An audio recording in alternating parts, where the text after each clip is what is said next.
We've also worn out 3 smaller jump trampolines in our home. He has a hard time going throughout the day without, compression. And our kids just walked in. So hold on. Hi guys. You guys want to say hello real quick? We're on a live chat. What? As far as strategies and tools that have been most effective for helping you guys out. The Autism Family is an amazing family. We found them on YouTube years ago, and we were able to interview them about their 3 autistic kids, 2 who are teenagers. Now, our kids have not yet hit the teenage years, so we learned so much from them, and we were so impressed with their takeaways that we wanted to give you a sneak peek and share this ASD call with you today. And make sure and stay to the end where Ian gives his top tips. The first question we have for you is, what are some of the biggest challenges that you've faced raising teenagers on the spectrum, and how have you navigated those challenges? So first thing I want to say to all the parents watching and anyone who watches this in the future, first of all, thank you. And second of all, everybody's experience may vary. I just want to make that disclaimer, because anytime you give parenting advice, that's all it is just advice. Every parent, every child is going to be different. And I know that sounds like, well, that goes without saying, but I still think it's important because, inevitably someone will say, well, like I tried that with my kid, it didn't work, or I tried this or that. You're their parent. You love them. You're going to be closest to them. So go with that gut instinct, if you want to call it that. Go with that feeling. Something we might say might strike a chord and might help you, but then again, it might not. So anxiety is a huge one right now for our eldest. He gets stuck in perseverating. He gets stuck in loops of just getting obsessed, stuck with something. It could be the weather, something, what seems trivial to most people or an inconvenience to most people, like, oh, it's snowing outside. But he'll get really upset if meteorologists are wrong, because he's like, they said it was going to snow and it's sunny outside. What's going on here? And he'll get stressed about it. He'll get anxious. The first thing we ask is, did you take your medicine today? Because that has a huge impact on him specifically. It might not on some other kids, but for him, if he doesn't take his Abilify, we know it. And there was a lot of good advice we had from a counselor we took him to about resetting kind of his mind and stuff like that. Like, we have a candle here right now, and this just seems pretty normal, pretty benign to most people, but we would used to give him things to smell to help reset his line of thinking, and it wasn't to be disingenuous or anything like that. It was to break him out of it because he was suffering. Our middle son, Connor, is kind of more withdrawn and introverted. And he actually joined a chess club recently that's really been helping him get out of his shell. And we really encourage him to try and make new friends, but it's difficult, as everyone knows, Yeah, like, I had to bring easy. him to the chess club, and it was really funny too, because, and I wasn't trying to put him in a stressful situation. He just froze. And he's like, what do you want me to do, Dad? And I'm like, I want you to approach somebody and ask if they want to play chess. And he was petrified. But I'm like, I'm not going to move a muscle. I'm like, this is all you. Either, you approach someone and say, do you want to play chess, or we leave. So finally, he just was like, okay, I'm going to do it. And he just runs up to this kid and he goes, hey, do you want to play a game? And he's like, yeah, sure. And then he looks at me and he goes, that was easy. I'm like, yeah, it's not that hard. That's what they're here for, And then he just loved it. And he just started talking to everybody just about everything. Not even chess, just about, current events and everything. And so he really enjoyed it.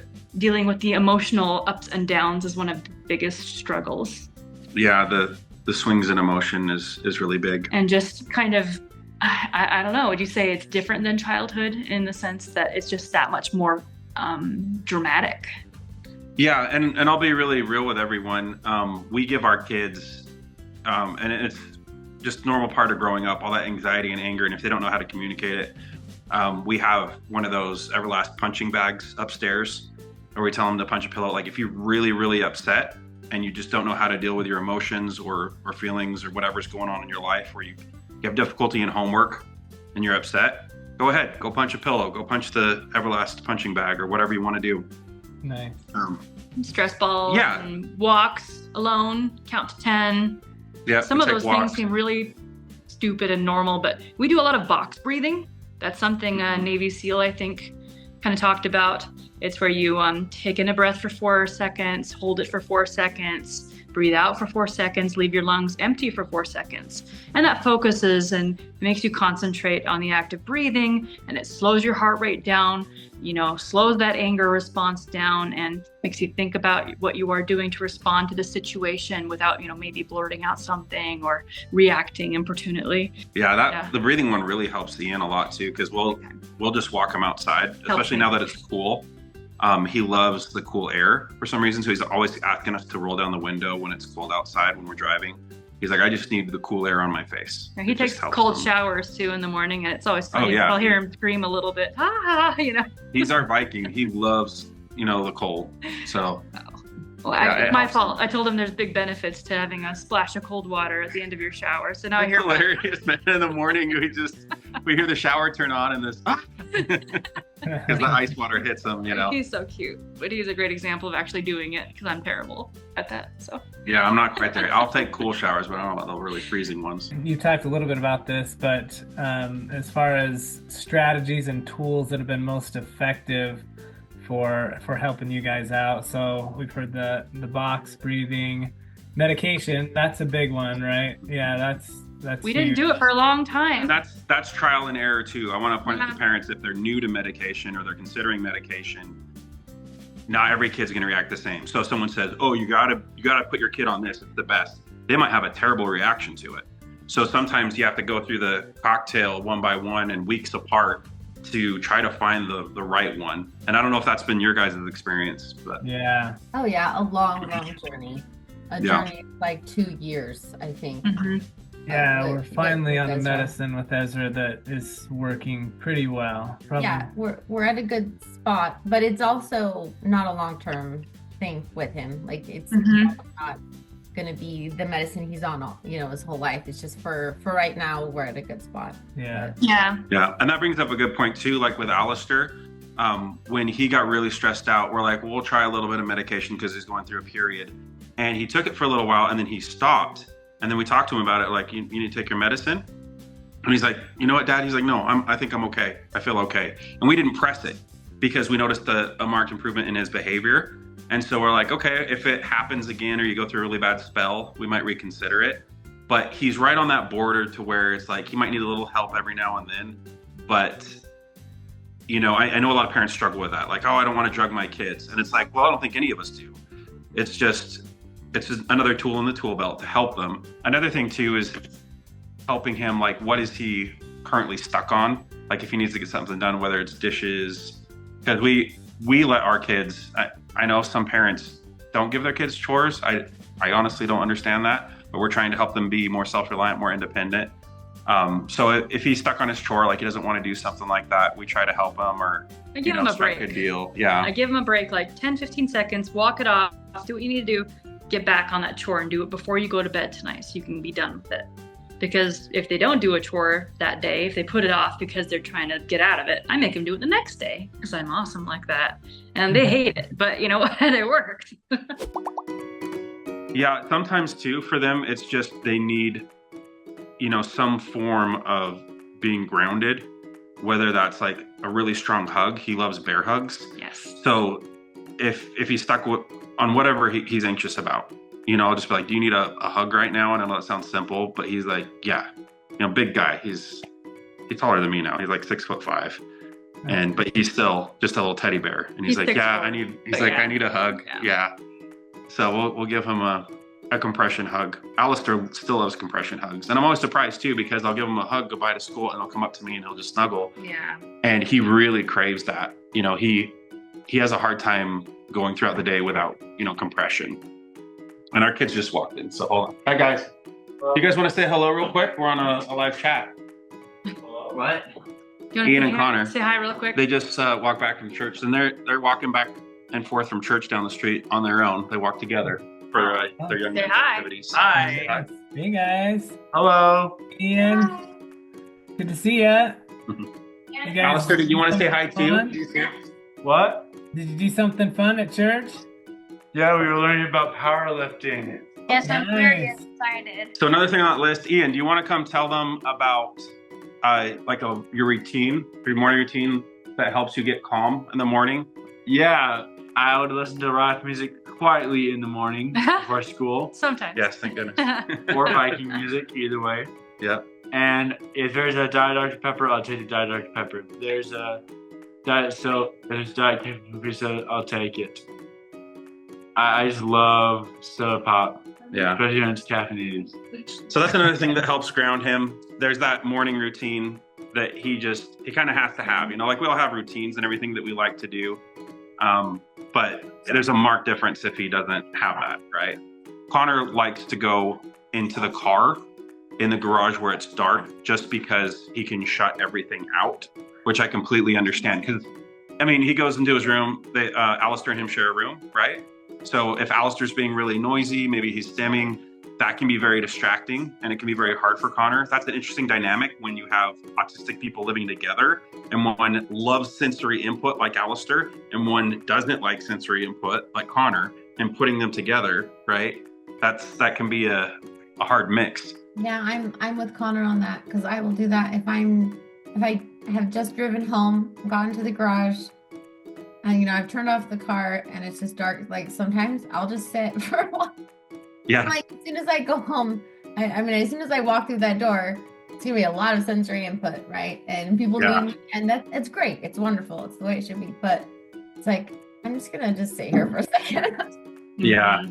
Yeah, there's a lot of moms who go into the bath, right, and they shut the door and just chill out. Are there any specific resources or services that have been especially helpful for your family? So when the kids were younger, I would say the Utah Parent Center was a lifesaver. I didn't really have family nearby, like a grandma or sisters or anyone that was really able to help me. My siblings were on missions out of the country or too far away. And so I remember feeling very isolated and alone. And even though I had neighbors that were occasionally would pop in and do some help like that, it wasn't a consistent thing. And so sometimes when I felt like I was going to scream or I just needed a doctor appointment or something, I had that option to go to the parent center. And even though I had a lot of stress about, leaving my kids there even for like an hour with their sitters, I met all the babysitters myself and kind of talked to them all. Eventually it got better and I got to know each of the babysitters that circulated out, and it was great. Little chess master here. Nice. So he actually beat me tonight. We did one of those timed chess things with a little timer, and it was set to 5 minutes, and he destroyed me. So he's getting really good. Ian, you can't see because he just walked outside. You can see the door back there. He's getting his cool air. Nice. There he is. Now he's back. Hey, buddy. Hey. We're just talking about the things that help you guys get to your happy place, the kind of mental checklist that we go through. There was a thing where he used to have a picture of a Lamborghini because he loves sports cars, Ian does, and he would just go up and touch it, and that would help him mentally reset. I thought that was a really interesting thing. So just something to that's his happy place, so he'll go and he'll physically touch that picture, and that just helps him concentrate on it. So, and that worked for a while, and then it didn't. So it's kind of interesting how he goes through phases of things that work and then we find something else. We've also worn out 3 smaller jump trampolines in our home. We had 2 exercise balls that they bounced on and split. We've been through, before that, I want to say we actually have a file folder of pictures of furniture and things that they've destroyed just from... Yeah, we had to find an outlet. That was a huge thing. And that's kind of on us too, because we were just like, why are you destroying everything? And then, they need something to channel their energy to, and their boys.